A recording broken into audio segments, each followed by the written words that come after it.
Thank you, everyone, for joining us. And I think this is one of the most important session for us because we are going to engage as a group. And I think from the FASA side, we just need to understand what the role of FASA is, because there seems to be confusion about what is the role of FASA. The role of FASA, or let's talk about the mandate, because times have changed. When the association was established in 1979, the basic mandate was to promote ethical franchising, and so that a rogue element could be isolated and be identifiable to potential franchisees and suppliers. But over time, and I think I'll just go back to 2020, because I joined the association in 2021. The board had a strategic session where they considered the strategy of FASA. And two of the important aspects that came out of that session was transformation. And I think that speaks a lot about what is it that we want to do as businesses within the franchise space.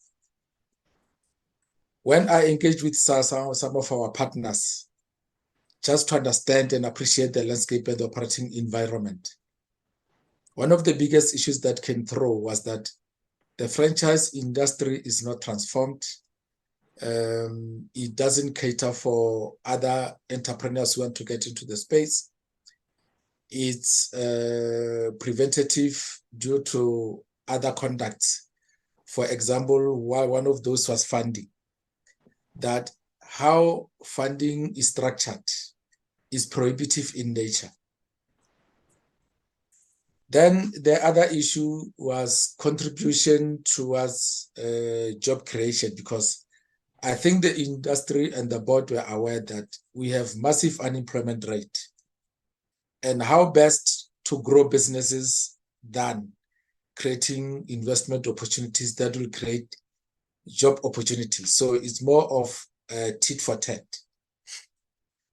Then we took that position and say, how then are we going to deliver on the mandate? We then identified, if I could put it, pilot stakeholders. One was to look at what is it that affects the businesses not to grow, especially franchise businesses, because franchisors are in the business of selling franchises. So what is it that affects the majority of our members who struggle to get franchisees on board and grow their businesses? One was the skill set.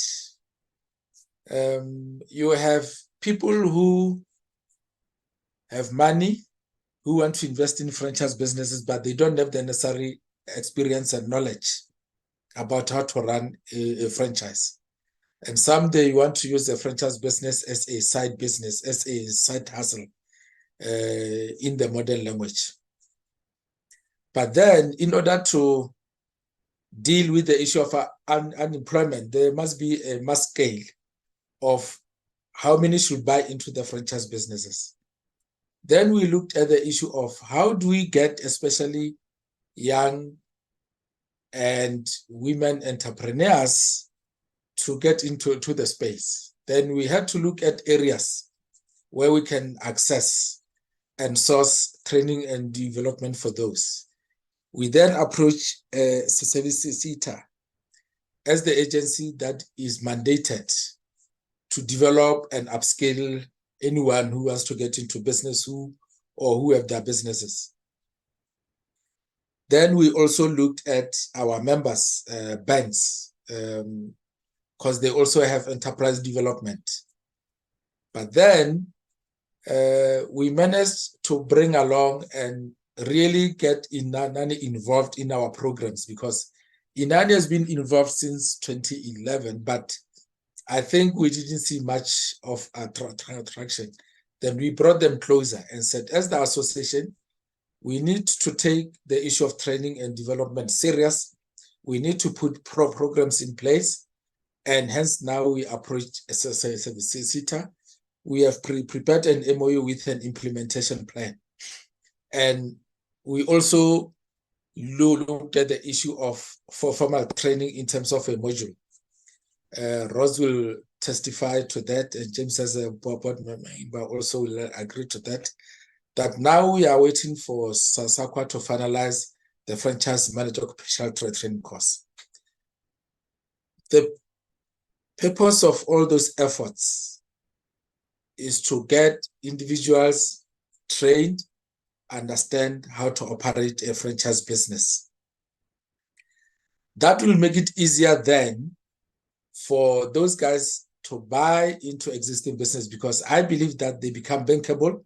Somebody with knowledge who has engaged with the franchisor, the franchisor is happy with that person and they have a means or a structure of how to fund the business, then it becomes easier because the person has the knowledge, has the information, and knows when they are looking and get more information as they go along. Then the second part is, how do we then unlock funding opportunities? Because one of the issues that I think I came across was the unencumbered cash issue, which I think by its nature, if you want to impact a larger group of people to enter the market, we have to understand our historical background, especially economic participation, in that the majority of people went having access to economic participation. So building up of security is a major issue, especially building up more funds to invest.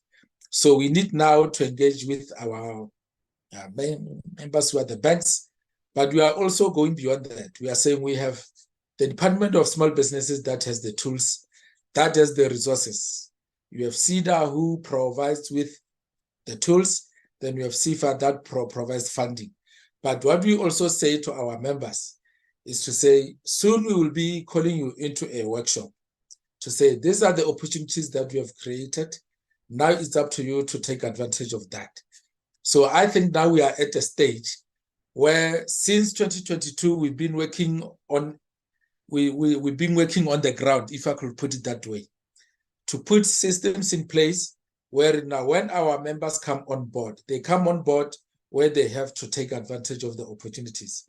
So we are at that stage where I think our members should be able to grow their businesses, but then they have to become active. And I've always said to our new members who come on board, and Priya will also testify to that, that becoming a member is a supplier. You don't just become a member, you get the certificate, you stay at the corner and expect the association to bring clients to you. You have to work, you have to engage, you have to expose your brand to the members and everybody who is in the space. So I think I appreciate him now since he got the chance to attend. But I think that we need to see members involved in the activities of our association. And Romani will remember, this is my call every year in and out, that I would love to see our members participate in the activities that we bring on board.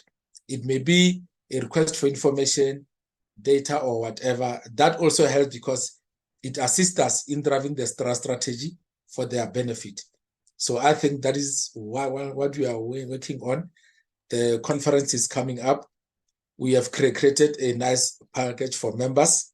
So they have to take advantage and be the forefront in terms of booking, because it will be not nice to see non-members occupying 80% of the conference, and members who are supposed to get more information and more knowledge from the speakers that we have sourced don't get that information.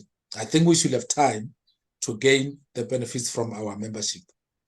We have also now opened up the space for franchisees to come on board, because we believe that they also have a need to be able to manage and run their businesses, but also to grow their portfolios as well. So I think for us, we are at a stage where we are able to claim that now we can grow the association and the members' businesses. I thank you.